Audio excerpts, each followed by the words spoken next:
In this lecture, we're going to unwrap a sphere. Now you can see I've taken the planet Earth and wrapped it around this UV sphere. You're going to be able to do the same thing by the end of this lecture. It's really not that hard if you have a good strategy. So we've concentrated on the cube and the cylinder so far. Now our focus is on the sphere. Notice that all three of these objects are what we call primitive objects, and you see them all throughout the universe. You see them all over the planet Earth. You see them everywhere in nature. You'll see spheres, cubes, and cylinders just about everywhere. That's one of the reasons why we call them primitive objects. They're basic objects. And you're going to find that as this course goes on, we keep borrowing some of the same strategies that we learn now in these primitive objects. We're going to use some of the same strategies for much more complex objects later. So the stuff that you're learning now is very important. Don't underestimate it because it's a sphere. Take this very seriously. Learn as much as you can. Practice this stuff because this is really where most of your strength in UV wrapping is going to come from. So here's the finished result. Let's go ahead and start from scratch and do the same thing. Okay, so obviously we're going to need a sphere, but not so obvious. Blender offers two different flavors of spheres. One of them is an icosphere and the other one is a UV sphere. If you've never really thought about this before, you could break it down like this.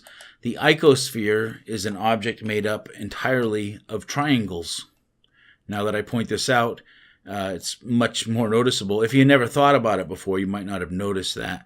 But that is definitely one aspect of the icosphere that really stands out. We're not going to use an object made of triangles. Our goal is to actually unwrap this into a square gridded area. So using triangle based object it just doesn't make sense. So we're not going to use this object. We're going to use the UV sphere instead. So go ahead and create a UV sphere. And the first thing you should notice is that this sphere is made up not entirely, but almost entirely of quads or four-sided faces. So you can see that a lot of them here, but then when you rotate to the top and the bottom, you'll notice that there's this circle here, and the circle is made up of like these pie-shaped triangles. And because of the fact that these are triangles, we're going to have a problem using this sphere projection tool. But I'm going to show you the solution, and you'll find that as long as you know how to fix it and you have a good strategy, sphere projection is actually a pretty good tool for doing what we want to do here. So the problem is these caps. I'm going to show you why that's a problem now. Let's go over to UV editing. Notice I selected all, and I'm just going to unwrap this using the sphere projection. Now notice too that I have my angle kind of at a 3D angle. I'm doing this on purpose because I want to see the worst results first. Let me open up this tool shelf over here because we're going to see some properties down here that we can edit. So go ahead and unwrap that using the sphere projection, and you can see this. Obviously the circle right here is right there.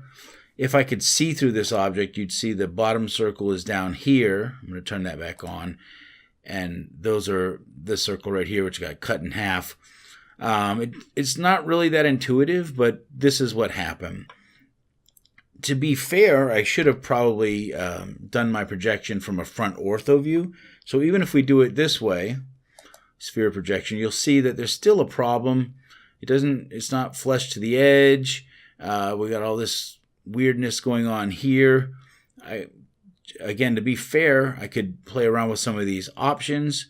I know that align to object is going to need to be used, so I'm going to go ahead and select that. And scale to bounds is probably going to be used too. So you find that, with these options selected, we're close, but we're still not there. And the problem, again, is these triangular faces. What we're going to do is delete them. We're actually going to select the middle vertices on these poles and delete those vertices, leaving this gigantic open face here. Now don't worry about that big open face. We're going to fill that in, or actually we're going to do something about it so that it's not a gigantic hole. But for now, so that you can wrap your head around what's going on, just bear with me. Let's go ahead and unwrap this without those triangles, okay? You can already see that it looks better than it did with the triangles missing. But we're going to have to unwrap again to actually redo the UVs and see it corrected. So hit sphere projection. It's not quite there yet. We need to not use clip to bounds, but scale to bounds, and that will fill up the entire area with four-sided quads or rectangles, however you want to call that. The problem now is not the UV. The UV is actually perfect. The problem is we have these gigantic holes.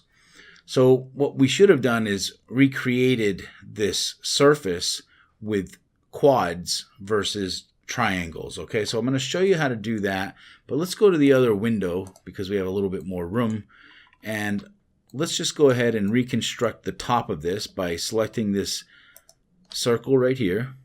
So I Alt right click to loop select that circle, and what I want to do, let's go to front view and zoom in on that. What I want to do is make this go up and around like this, but I want this to be closed in to a much smaller circle in the middle.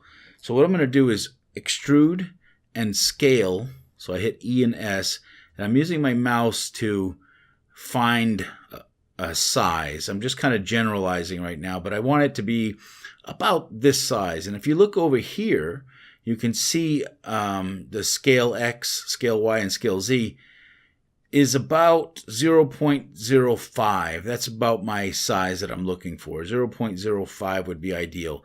So rather than eyeballing this and clicking on it, I'm just going to type 0.05, and that'll give me a precise scale.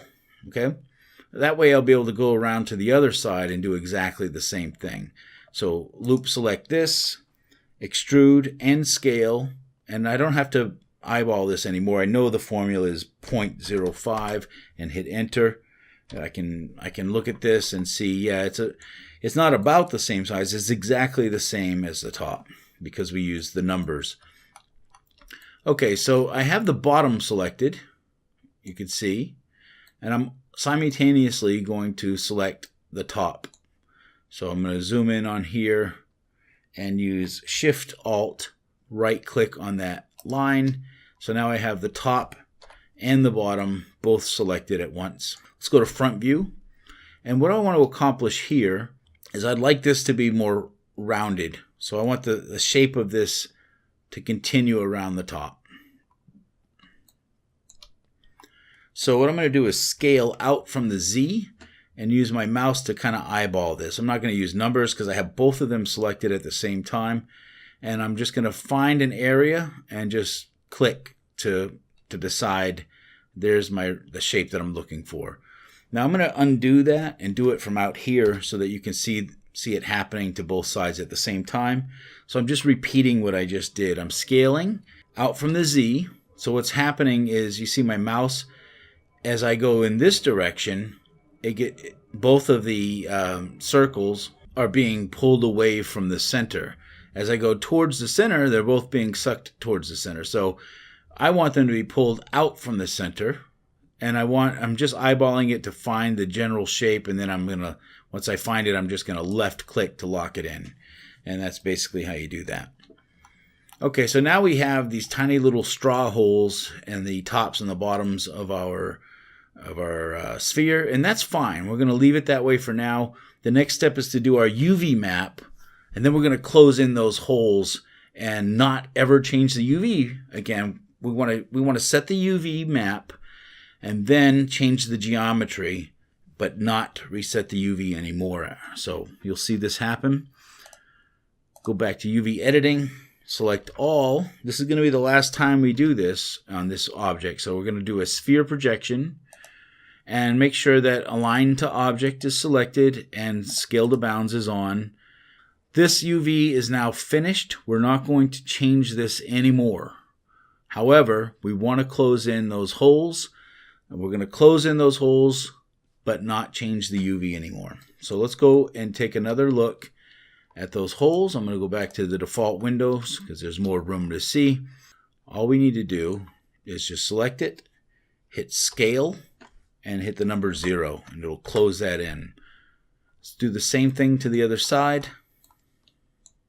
Select the loop, scale 0.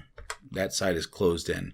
Now you should probably note I have not made these triangles because all I did was close it in. I'm not removing doubles from this either. All I've done is I've made the location of the vertex at 0. They're all in exactly the same place, but there's still 4 corners to these shapes. So 2 of the vertices are in exactly the same location. However, as far as the math goes, it's still a 4-sided object. Now when I go back to UV editing and select all, you'll see that my UV does not change. We don't want it to change. We want it to still look this way, but the tops and the top and the bottom of this sphere have been closed in. That's basically a hack. That's a pretty cool trick.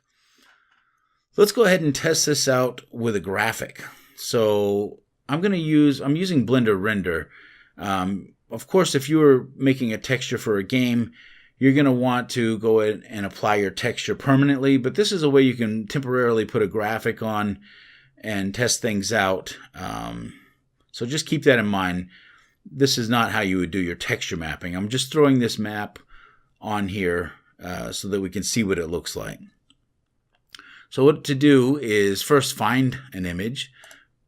Go to Google, search for Earth map, find one that you like, download it, and then come over here and click Open. Browse to the location where you saved your image and open the file. Now you'll see it over here, opened up. Now this is a long rectangular shape. Let me undo this for one moment and notice that these are tall rectangles.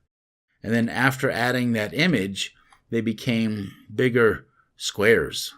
So the shape of the image changed the shape of the UV, and that's fine as long as it fills up 100% of the space. And also, as long as you don't remap this, you're pretty much all good.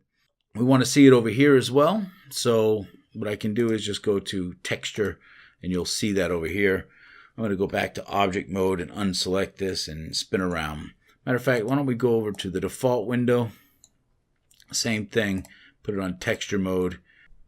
Let's zoom in on it because I think I lost my zoom. And just spin around and see what we got here. So it looks fantastic. It looks like the planet Earth.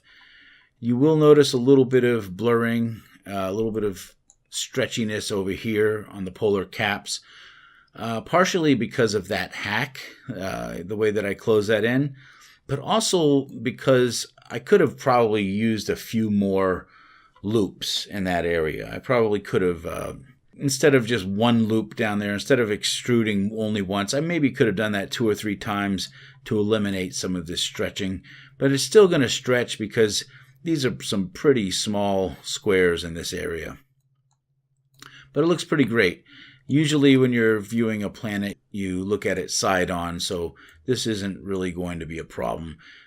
Besides, this technique happens to be better than any other technique that I personally know, and I'm sure that somebody in this world knows how to do this better, but I am not one of them. So go ahead and practice this. See how good you can get. If you didn't follow along so well, maybe you missed a step or two, just go back and rewatch it. If you have any questions, be sure to use the discussions. And when you're done, come back and I'll meet you in the next lecture.